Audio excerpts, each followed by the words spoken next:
The air in the courtroom was thick with the scent of expensive cologne and shattered promises. On one side sat Nathan Harrington, a titan of industry whose net worth eclipsed the GDP of small nations. His victory was assured, his expression a mask of bored impatience. On the other, his wife of 15 years, Genevieve looked small and defeated, her future about to be decided by the stroke of a pen. The judge, weary from the week's proceedings, cleared her throat, the divorce papers ready. "It is the decision of this court," she began. But she never finished. Because in that final, desperate moment, Genevieve reached into her handbag, her hand not trembling, and pulled out a single, folded document. A document that would not just redefine her future, but shatter a dynasty. It was a prenuptial agreement. And at the bottom, next to her own, was a signature Nathan Harrington would soon swear he'd never made, protecting a secret he'd kill to keep buried. The silence that fell over the New York County Supreme Courthouse was a physical thing. It pressed down on the polished oak tables, muted the distant wail of a city siren, and sucked the air from Nathan Harrington's lungs. The only sound was the faint, crisp unfolding of aging paper in Genevieve Harrington's hands. Judge Audrey Thompson. A woman whose face had been carved by decades of witnessing human fallibility, blinked. She lowered the pen she'd been holding over the final dissolution decree. "Mrs. Harrington," she said, her voice dangerously neutral. "What is that?" "It's our prenuptial agreement." "Your Honor," Genevieve said. Her voice, which had been a timid whisper for the past 3 days, was suddenly clear and resonant. It wasn't loud, but it filled the room. Across the aisle, Nathan's lawyer, a pinstriped predator named Mr. Corbin, let out a short, incredulous laugh. "Your Honor, with all due respect, this is a desperate last-minute fabrication. It has been established and agreed upon by both parties that no such document exists." He gestured dismissively toward Genevieve. "My client was more than generous in his proposal. A proposal Mrs. Harrington was ready to accept not 5 minutes ago. Nathan himself hadn't moved a muscle. He was staring at the pale blue linen blend paper in Genevieve's hands. He recognized it. A cold dread, an alien feeling he hadn't experienced since he was a child, afraid of the dark, began to crawl up his spine. It couldn't be. He had destroyed it. Personally. With his own 2 hands, he had burned the only existing copy in the fireplace of his study 15 years ago, the night after their wedding. "It does exist, Mr. Corbin," Genevieve said, her eyes fixed on the judge. "My husband seems to have forgotten its existence, as he has forgotten so many things." She stood, her movements graceful and deliberate, and approached the bench. Her simple navy dress, which had seemed mournful and plain moments before, now looked like armor. She placed the document before the clerk, who slid it carefully toward Judge Thompson. The judge put on her reading glasses, her expression unreadable. The room held its breath. The document was surprisingly simple, not the phone book thick tome of legalese one might expect. It was barely 5 pages long. Nathan finally found his voice. It was a low growl. "Genevieve, what is this? This is insane. Stop this ridiculous game." She turned to face him, and for the first time in years, she didn't flinch from his gaze. The fear was gone, replaced by a glacial calm. "It's no game, Nathan. It's a promise we made. A contract." Judge Thompson looked up, her gaze sharp and penetrating. She peered over her glasses, first at a visibly sweating Nathan, then at his thunderstruck lawyer. "Mr. Corbin," the judge said, her voice cutting through the tension.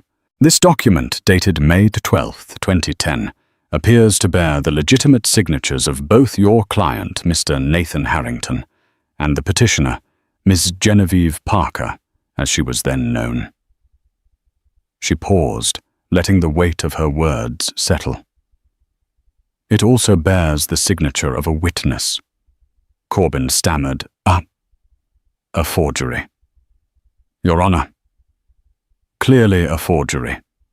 We will bring in experts, handwriting analysts. That may be Judge Thompson conceded, her eyes narrowing.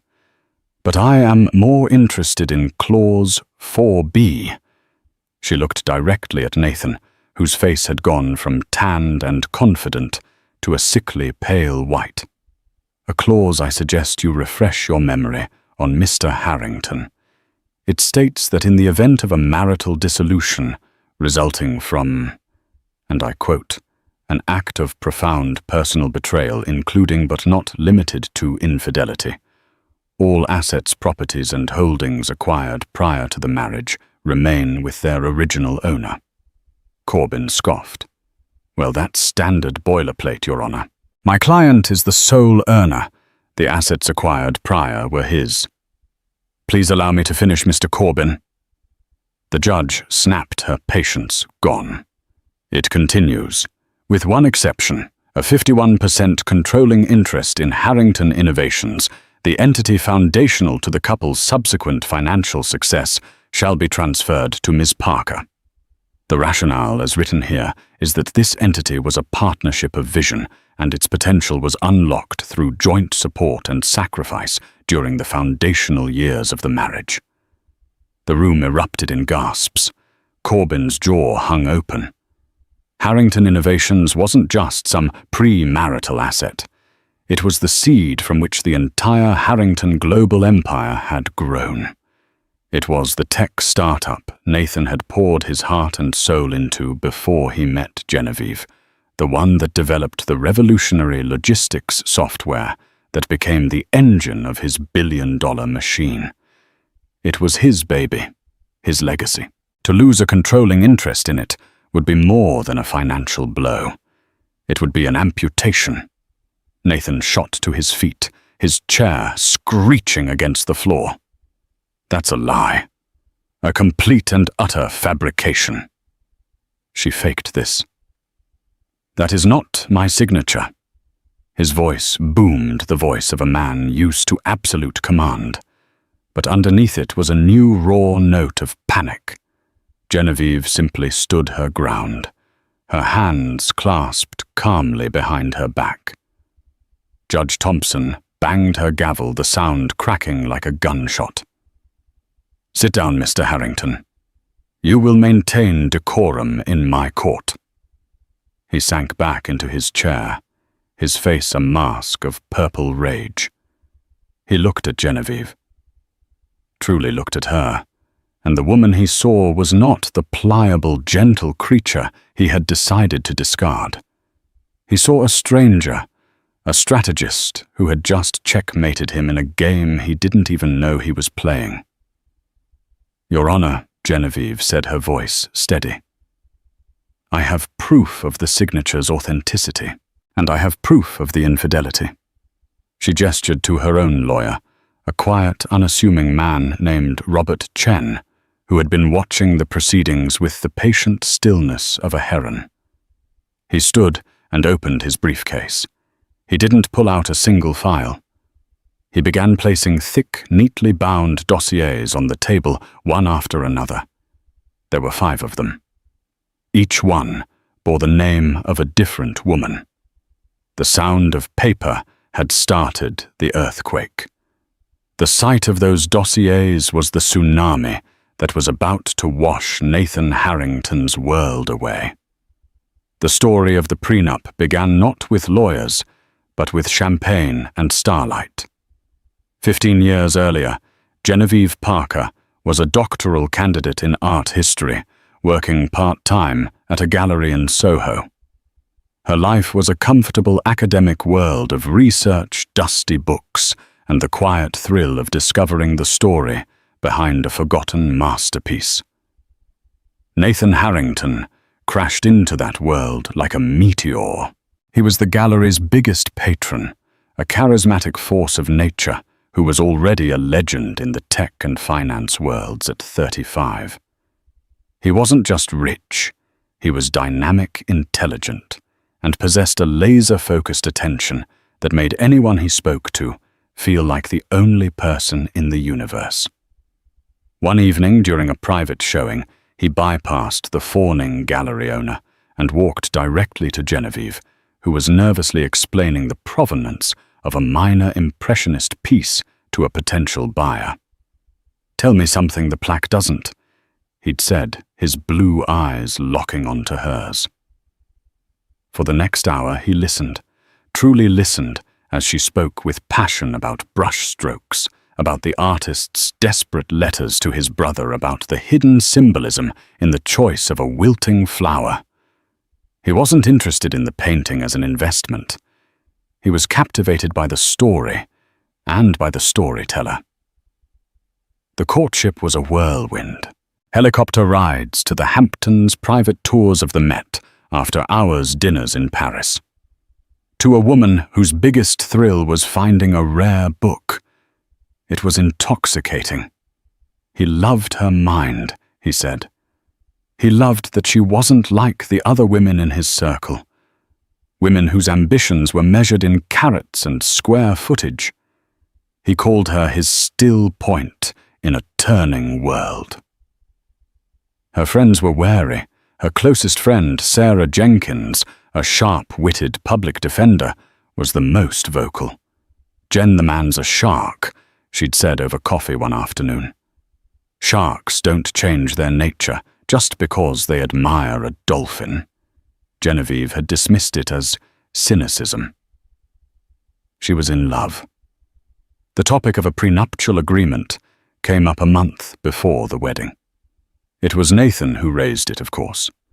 He did it with practiced ease, framing it as a mere formality, a piece of responsible estate planning. "It's for the lawyers." "Jen." "Not for us," he'd said. Sitting in the sprawling living room of his penthouse, the city lights twinkling below them like a fallen constellation. "It just protects what's mine before we marry, and what's yours." A clean slate. His lawyers, led by a younger but no less predatory Mr. Corbin, drafted a document that was as cold and brutal as a corporate takeover. It stipulated that in case of divorce, Genevieve would receive a lump sum payment, generous by any normal standard, but a pittance compared to the fortune she would be helping him build. It waived her rights to any claim on his business's present or future. Sarah, whom Genevieve had asked to review it, was appalled. "This isn't a prenup, Jen. It's an exit strategy. His exit strategy. You're signing away your life. He's building a cage and asking you to help weld the door shut." Tearfully, Genevieve confronted Nathan. She didn't want a fortune, but she didn't want to feel like a temporary employee either. She spoke of partnership, of building a life together. This was where Nathan showed his genius for manipulation. He feigned hurt, then understanding. He looked at her with those devastatingly sincere eyes and told her she was right. "You're right," he'd said, taking her hands. "This document, it's cold. It's Corbin's work. It doesn't reflect what we are." He then walked over to his desk. "Let's make our own, a real one, a promise between you and me." He pulled out 2 sheets of his personal stationery, the thick, creamy paper with the pale blue tint. "Forget the lawyers," he said, with a conspiratorial smile. "Let's write something that matters." He handwrote a new agreement. It was simple, full of the romantic, collaborative language she'd used. He included the standard clauses about protecting premarital assets. But then he added a new one. Clause 4B. He presented it to her as his ultimate act of faith. Harrington Innovations. He explained, "That's my past. That's the foundation. Everything I build from now on with you by my side will be ours. But if I ever break my promise to you, if I betray you, then the foundation itself becomes yours. Because you will have been the co-architect of everything that came after. It was the most romantic thing she had ever heard. It wasn't about money. It was about principle. It was an acknowledgement of her value beyond the dollar sign. There's a witness clause. She'd noted her heart soaring. Of course. He buzzed his intercom. Elias. Could you come in for a moment? Elias Foster entered the room. He was Nathan's right-hand man, a quiet older gentleman who had been with Nathan from the very beginning. He was more mentor than employee, the steady hand that had guided Nathan through the rocky early years of his first company. Elias had a kind, weary face, and he looked at Genevieve with genuine affection. Elias, my friend, Nathan said warmly. Genevieve and I are just signing a private agreement, a little promise for our future. We'd be honored if you'd witness it. Elias smiled. Of course, Nate. They each signed the 2 identical handwritten copies. Genevieve signed Genevieve Parker. Nathan signed his full looping signature. Elias signed below them. One for you, one for me, Nathan said, handing a copy to Genevieve. He held up the other. And this one is just for us. The next day, Genevieve took her copy to be notarized and then placed it in a secure deposit box, feeling like the luckiest woman alive. She told Sarah what had happened, how Nathan had understood completely. Sarah had remained skeptical. I hope you're right, Jen. I really do. But keep that document safe and get a copy of the notarization. The wedding was a fairy tale. On their wedding night, as they stood by the fireplace in their new home, Nathan poured them 2 glasses of vintage scotch. He held up his copy of the agreement. To our promise, he said, his voice husky. No lawyers, no outsiders. Just us. And with a flourish, he tossed the document into the roaring fire. Genevieve watched the pale blue paper curl, blacken, and turn to ash. She felt a momentary pang of unease. But then he kissed her, and she told herself it was a symbolic act, a gesture that proved they would never need it. He trusted her that much. What she didn't know was that the act was not symbolic. It was tactical.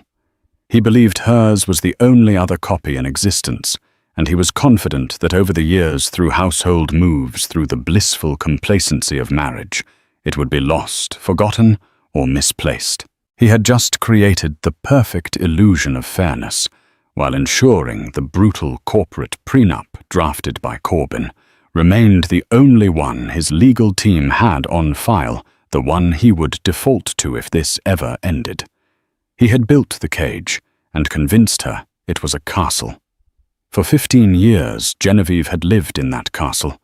She'd hosted his dinners, charmed his business partners, raised their 2 children, and slowly, piece by piece, let her own ambitions and identity fade into the background, becoming Mrs. Nathan Harrington. The vibrant art historian was now just a and partner, the still point he'd wanted. And she never, ever forgot where she had put that piece of paper. The courtroom's adjournment felt less like a pause and more like the frantic scramble for high ground before a flood. The moment Judge Thompson called a recess for 1 week to allow both sides to prepare for a formal hearing on the prenup's validity, the Harrington war machine roared to life. Nathan, his face a thunderous mask, stormed out of the courtroom, flanked by a phalanx of lawyers. He didn't look at Genevieve. He barked into his phone before the heavy doors had even swung shut. Get me everything. I want her life taken apart piece by piece. I want to know what she ate for breakfast in 3rd grade.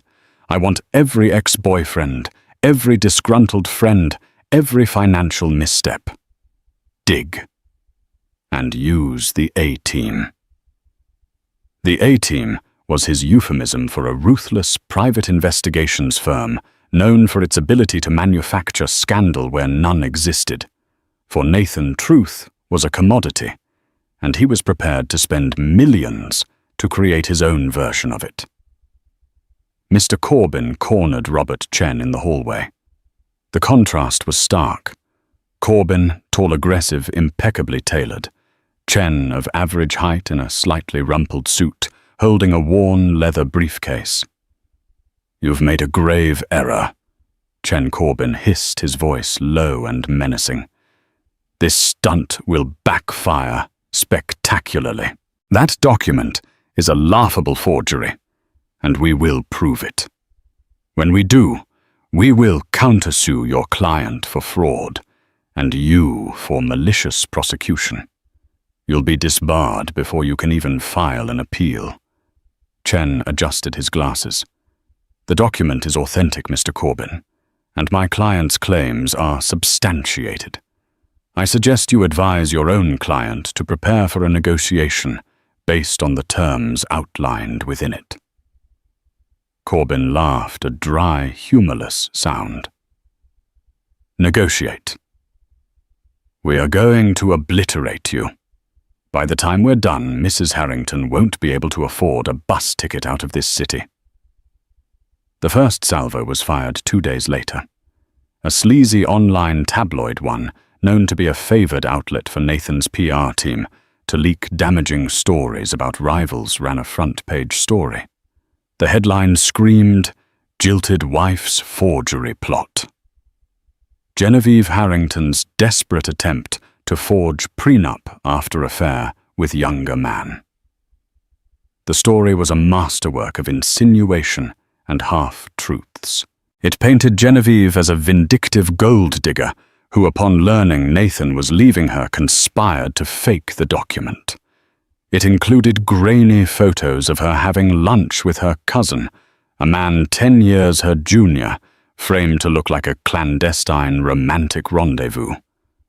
It even quoted an anonymous source close to the family, likely a maid or driver paid handsomely for a fabricated quote, who spoke of Genevieve's erratic behavior and lavish spending in the months leading up to the divorce.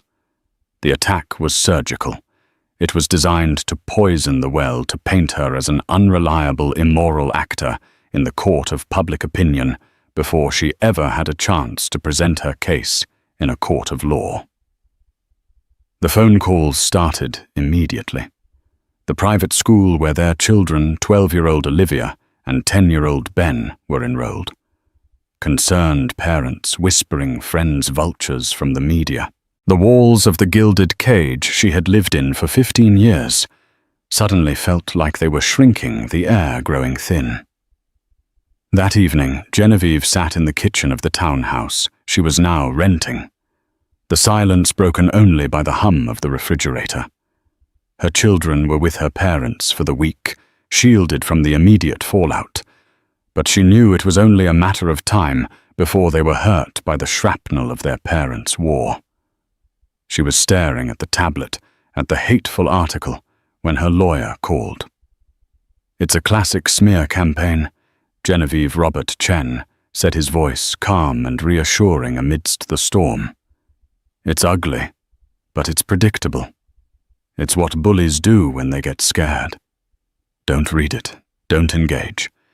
He's using our children's lives. Robert," she whispered, her voice cracking.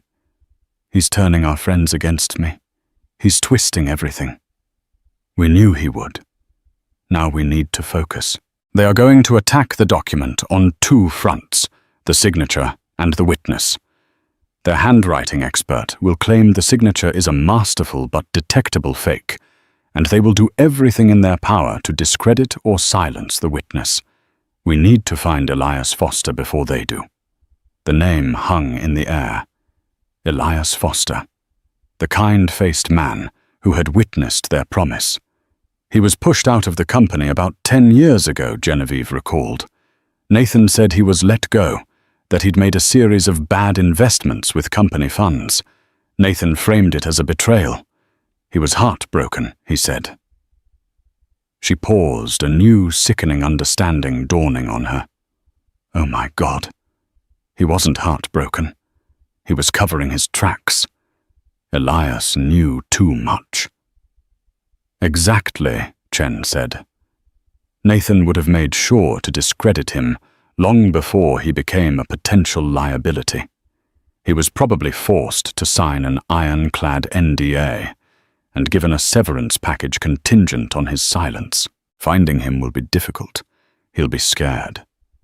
Chen had already hired his own investigator, a discreet former detective named Frank, to begin the search. But Nathan's resources were limitless. It was a race. The next attack was more personal and far more cruel. A courier arrived at her door with a legal notice. Nathan was petitioning for an emergency hearing to gain sole custody of the children, citing her unstable and deceitful behavior as a danger to their well-being. The fraudulent prenup was Exhibit A in his filing. That was the blow that brought Genevieve to her knees. He was using their children as leverage, as pawns to be sacrificed. She curled up on the sofa, the legal document clutched in her hand. And for the first time since this began, she felt a wave of despair so profound it threatened to drown her. The calm resolve she had felt in the courtroom evaporated, replaced by raw, visceral fear. He wasn't just trying to win. He was trying to annihilate her, to erase her from her own life, from her children's lives.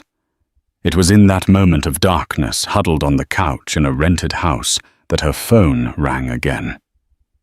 It was Sarah Jenkins. I just saw the custody filing. Sarah said, her voice filled with a cold fury.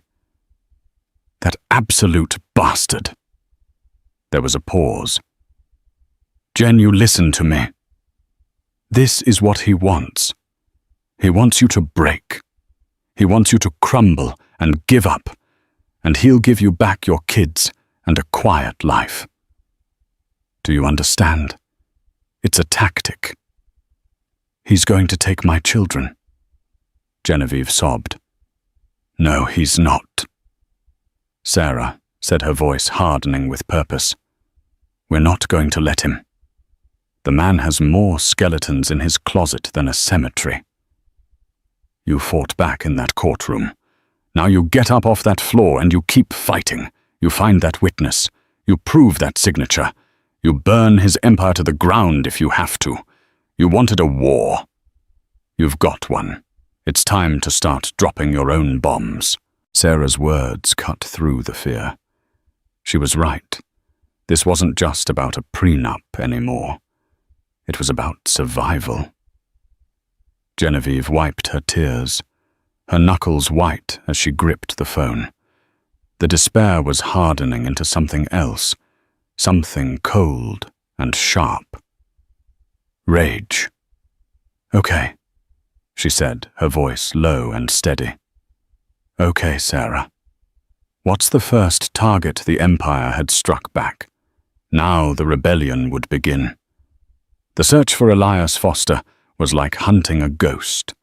Nathan had not just fired his former mentor, he had effectively erased him. Elias's name was scrubbed from Harrington Global's corporate history, his digital footprint all but vaporized. Frank Chen's investigator hit one dead end after another. The severance package would have included a non-disclosure agreement, so terrifying that Elias would have been afraid to even use his own name on a credit card application. Nathan didn't just want him gone. He wanted him to disappear. Frank reported to Chen and Genevieve in Chen's modest office. He likely forced him into a cash-out, making him untraceable through conventional financial means. Genevieve, however, had an advantage over the investigators. She had memory. For 15 years, she had been the repository for the small, insignificant details of Nathan's life. Details he himself had long forgotten.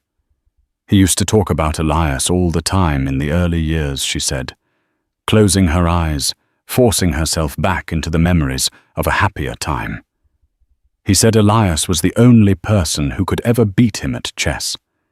He said Elias wasn't a businessman, but a craftsman. His passion wasn't money, it was structure, building things. He had a cabin somewhere. A cabin, Chen asked, leaning forward. Yes, somewhere upstate. In the Catskills, I think. Elias built it himself by hand. Nathan once scoffed that Elias would rather chop wood than close a deal. It was his sanctuary. Nathan gave him the land as a gift years before they parted ways. It was a tiny breadcrumb, but it was more than they'd had for days. The problem was that land records under Nathan's name were vast and often shielded by shell corporations. The gift, Genevieve said, her eyes snapping open. Nathan would have structured it as a bonus to minimize his tax liability. It would have been transferred from the company from Harrington Innovations directly to Elias Foster. It would have been before the big expansion when he formed Harrington Global. Chen was already typing furiously. This was a new vector, a specific corporate entity, and a specific time frame. Within an hour, they had it. A deed transfer from 2008. A 5-acre plot of unincorporated land in Sullivan County, gifted from Harrington Innovations to one Elias Foster. There was no official address, just a plot number in a densely wooded area near a town called Roscoe. That's him, Genevieve breathed. Frank will drive up there first thing in the morning, Chen said. He'll be discreet. We don't want to spook him. But they were already too late. The next day, Frank called Chen from a windy roadside turnout. He's been here, or his people have. The cabin is empty, but it was lived in recently. There's a cold pot of coffee on the stove. Mail from the last few days is on the table. But the man is gone. And a neighbor I spoke to, a guy down the road, said a black SUV with tinted windows was parked at the end of the driveway for most of yesterday afternoon. They left just before dark. Genevieve's blood ran cold. Nathan's team hadn't needed to search. They knew exactly where Elias was. They had gotten to him first. Did they threaten him? Pay him off? She asked, pacing her living room. Probably both, Chen said grimly. He's compromised now. Even if we find him, Corbyn's team will argue we coerced or bribed him. His credibility as a witness is shot. It was a devastating blow. Their key to authenticating the signature was gone. All they had was the document itself, which Nathan's army of experts was now publicly branding a high-tech forgery. The narrative was taking hold. Genevieve was the desperate, scheming wife. Nathan was the wronged, magnanimous husband. That night, unable to sleep, Genevieve found herself in the study of her rented home. She was unpacking the last few boxes from her old life, a painful archaeological dig through 15 years of marriage. She opened a heavy chest filled with old photo albums and memorabilia. There were pictures of her and Nathan young and smiling. Pictures of the children's first steps, their first birthdays, the life he was now trying to burn to the ground. Near the bottom was a leather-bound folio she hadn't opened in over a decade. It contained the artwork and letters from her academic life, the person she was before she became Mrs. Harrington. She pulled out a thick bundle of letters, tied with a faded ribbon. They were from her correspondence with other historians, with museums, with auction houses. And then she saw it. Tucked within the bundle was an envelope made of familiar pale blue linen blend paper. Her heart stopped. It was a letter from Nathan. Not a romantic note, but a formal one from the earliest days of their courtship. He had written to her previous employer, the Soho Gallery, making a significant donation in her name to fund a research fellowship she had long dreamed of. It was a grand, controlling gesture, but one she had seen as romantic at the time. The letter was dated February 2010, just 3 months before they signed the prenup. And at the bottom was his signature, his full, proud, looping signature. She scrambled to find the prenup, which Chen had given her a high-quality copy of. She laid the copy next to the letter. She wasn't a handwriting expert, but even to her untrained eye, they were identical. The pressure of the pen, the unique flourish on the H, the precise spacing. It was him. But that wasn't the bomb. The bomb was the letterhead. At the top of the page, it didn't say Nathan Harrington. It said Harrington Innovations. And below that, Office of the CEO. He had written this official donation letter on the same personal stationery he had used for their private agreement. The stationery he claimed in his legal filings was for personal use only, and never for business, a key part of his argument that the prenup was an unofficial, non-binding document. This letter proved that was a lie. He used this paper for official binding financial correspondence. But there was more. She remembered something else, another detail buried by time. When he made the donation, the gallery, as a matter of protocol, had sent a formal acceptance letter back to him, acknowledging the gift and its terms. And she, as the beneficiary, had been copied on that letter. She frantically searched through another folder, this one filled with old professional documents. And there it was, a letter from the gallery director addressed to Mr. Nathan Harrington, Harrington Innovations. It began, "Thank you for your legally binding pledge of," and it referenced his letter by date. It was a third-party contemporaneous acknowledgement that a letter written on that very stationery was considered a binding legal document. Her hands were shaking. This was it. This was the proof. It wasn't as dramatic as a surprise witness, but in the cold, logical world of contract law, it was a guided missile. It didn't just authenticate the signature. It authenticated the very paper it was written on as a medium for his binding legal and financial promises. It eviscerated his entire defense. She called Robert Chen, her voice electric with excitement. "Robert, I have him. I have him cold." As she explained what she'd found, the quiet lawyer on the other end of the line was silent for a long moment. When he finally spoke, there was a new dangerous edge to his voice. An edge of a fighter who has just been handed the perfect weapon. "Genevieve," he said slowly, "don't touch those documents. Don't move them. I'm sending an independent courier to collect them and place them in a secure vault right now. The hearing is in 2 days. Mr. Corbin is about to have a very, very bad day." The atmosphere in Judge Thompson's courtroom for the second hearing was even more charged than the first. Nathan Harrington sat confidently flanked by a smug-looking Mr. Corbin and 2 junior lawyers. He had spent the week masterfully controlling the narrative. His team had submitted a voluminous report from a nationally renowned handwriting analyst who concluded with 99% certainty that the signature on the prenup was a masterful digital and chemical forgery. They had also submitted a sworn affidavit from a terrified Elias Foster, no doubt written by Nathan's lawyers, stating that he had never witnessed such a document and that his signature was also a forgery. Nathan's victory seemed not just likely, but inevitable. He caught Genevieve's eye as she entered and gave her a look of pity mixed with contempt.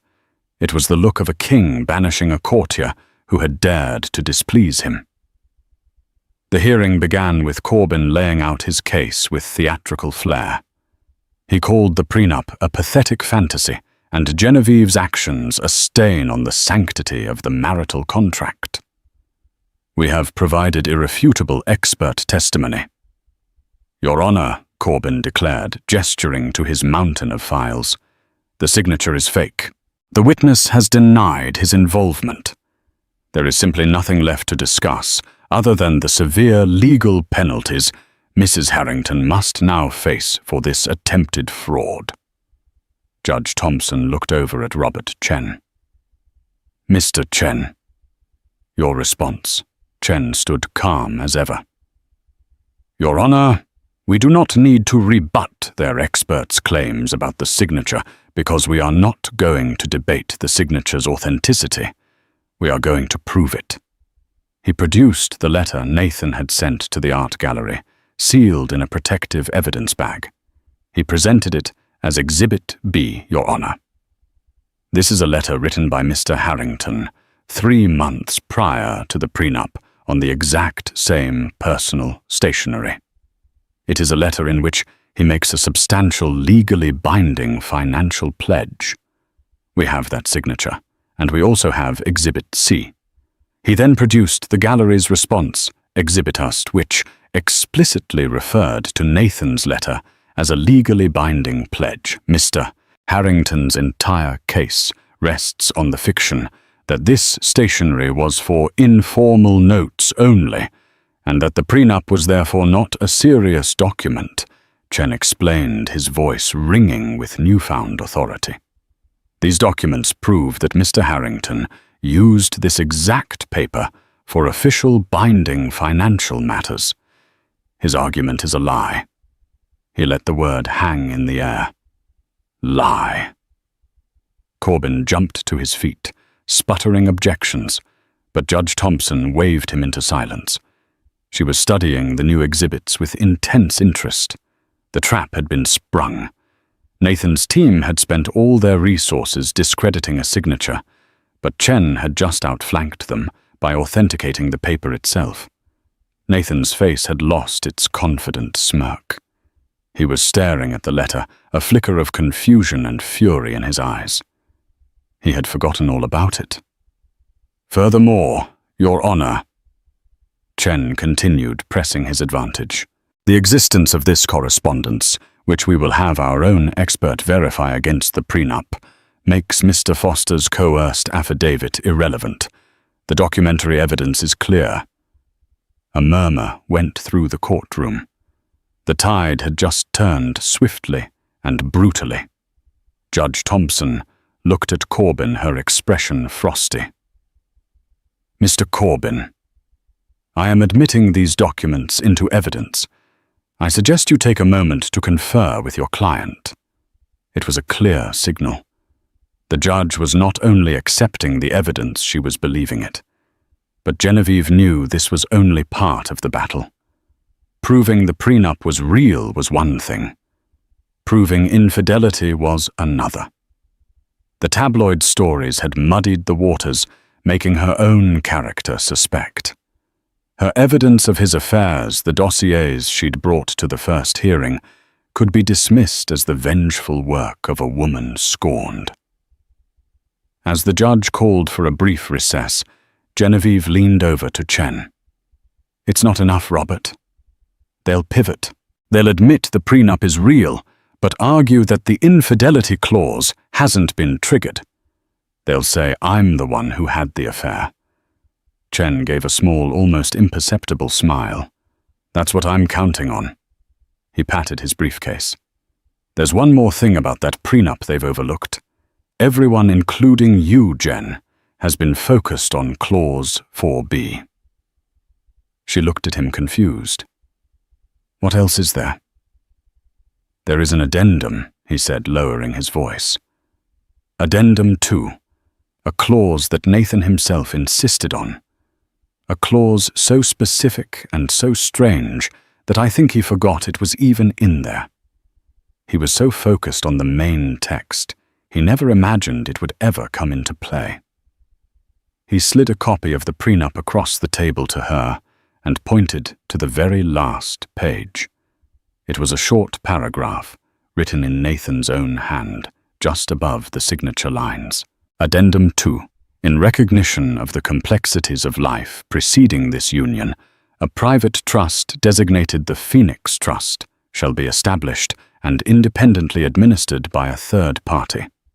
In the event of dissolution, and upon confirmation of the fulfillment of pre-existing personal obligations by Mr. Harrington, control of this trust's administration and all its assets will transfer to Ms. Parker to ensure its continued and faithful execution, shielded from personal conflict.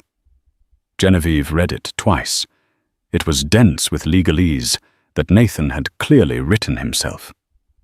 Pre-existing personal obligations. The Phoenix Trust. I've never heard of this.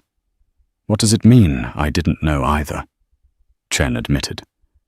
So I had Frank, our investigator, stop looking for Elias Foster and start digging into this, into any private trusts established by Nathan around the time of your wedding.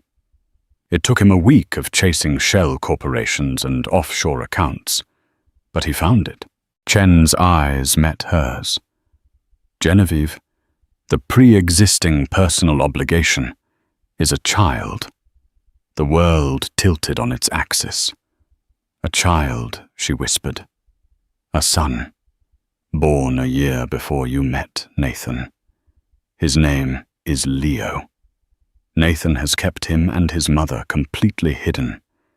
He set up this trust to provide for them, but the payments were contingent on the mother's absolute silence.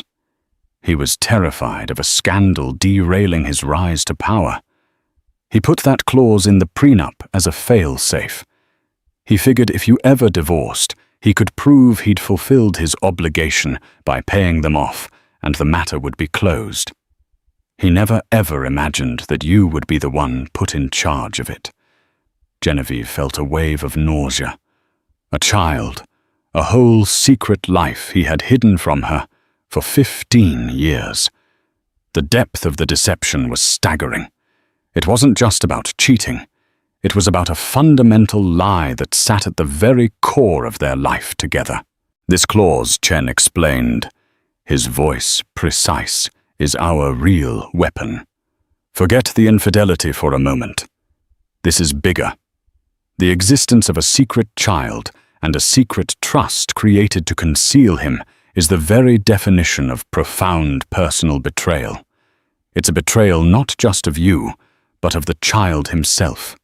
It proves a pattern of deceit that makes all his other claims worthless. And the beauty of it is the prenup he wrote himself gives you the key.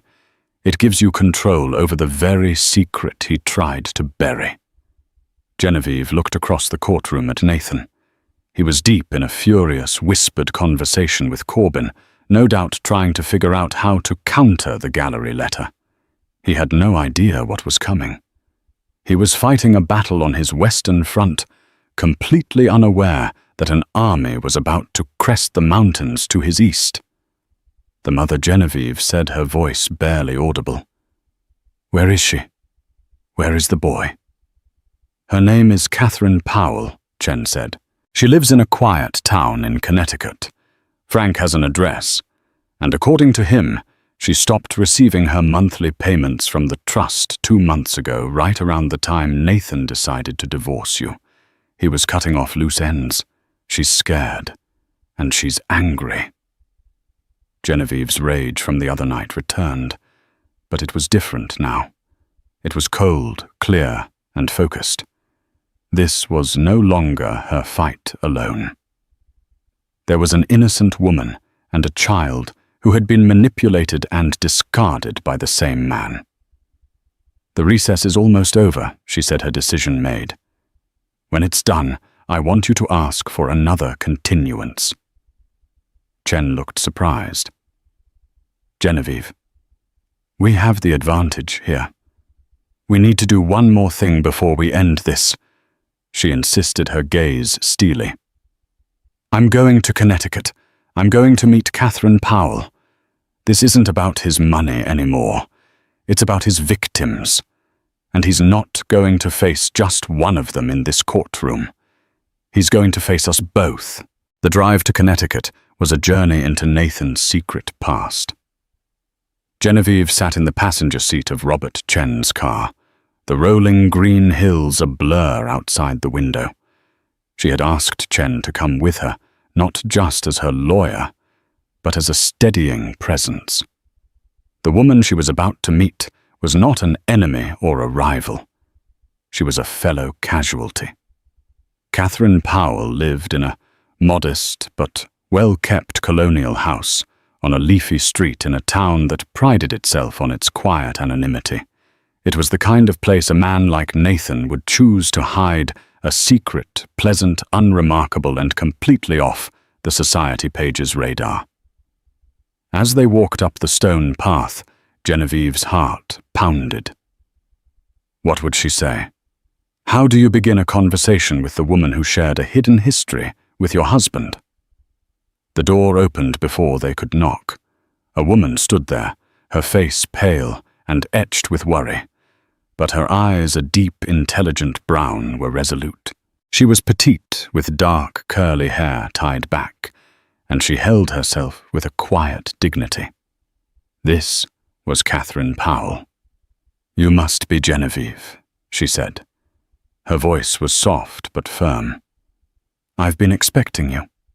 Please come in." The house was warm and lived in, filled with books and art supplies. Photos of a smiling, dark-haired boy were everywhere. Leo. He had Nathan's eyes. They sat in the living room, an awkward silence hanging between them. Chen, sensing this was a conversation that needed to happen without lawyers, excused himself to take a call in the garden. "My investigator said you'd stopped receiving payments," Genevieve began gently. Catherine gave a short, bitter laugh.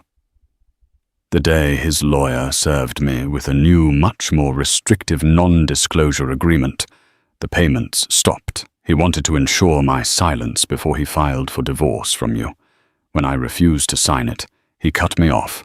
He threatened to prove I was an unfit mother and take Leo from me. The same man who has seen his son a grand total of 5 times in his entire life.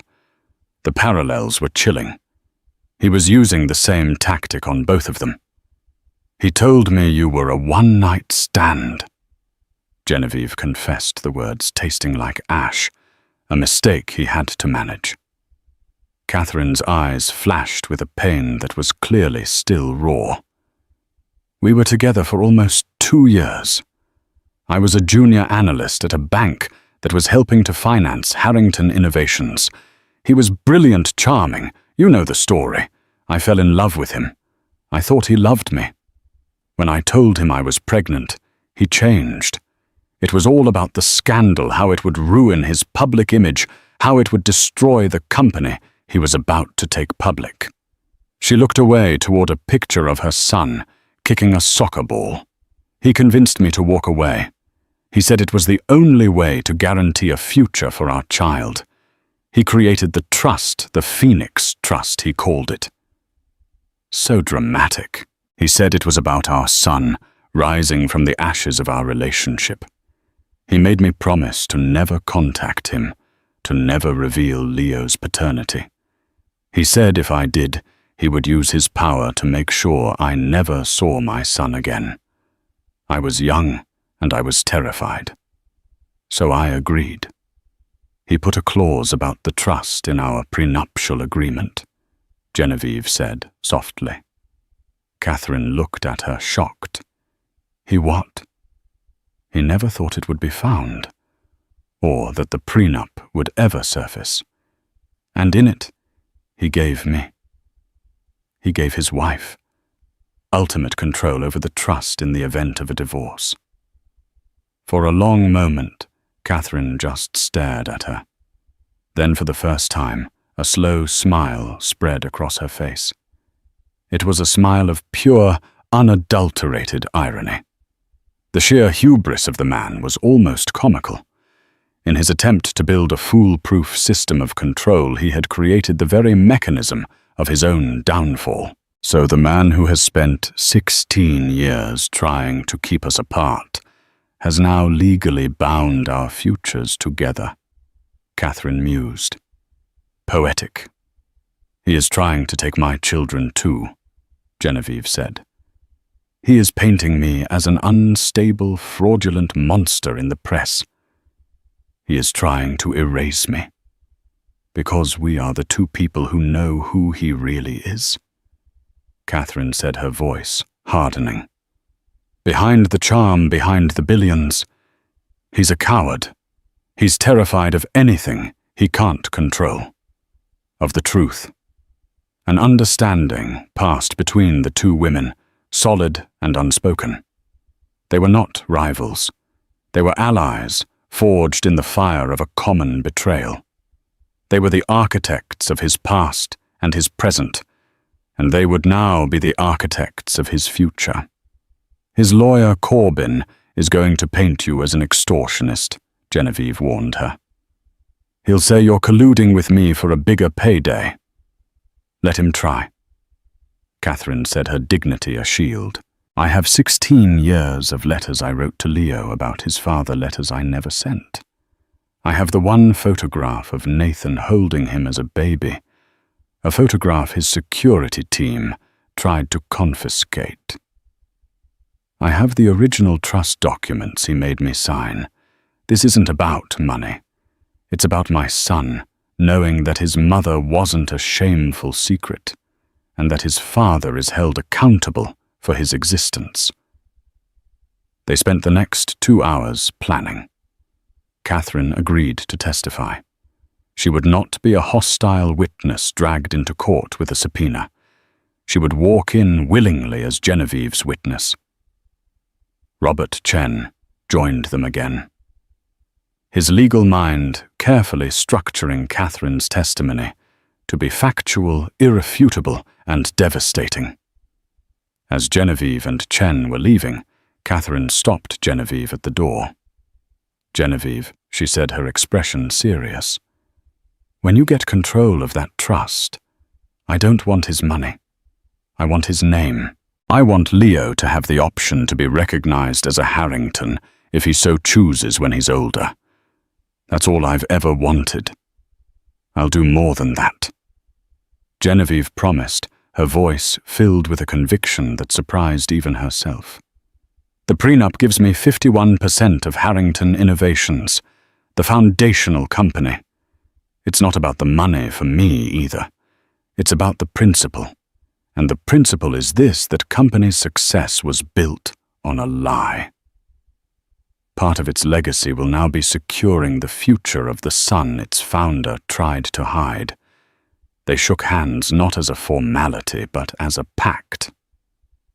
Driving back to New York, the setting sun casting long shadows across the highway, Genevieve felt a profound shift within herself. The fear and despair were gone, burned away by a righteous anger and a newfound purpose. Nathan had wanted her to be a still point in his turning world.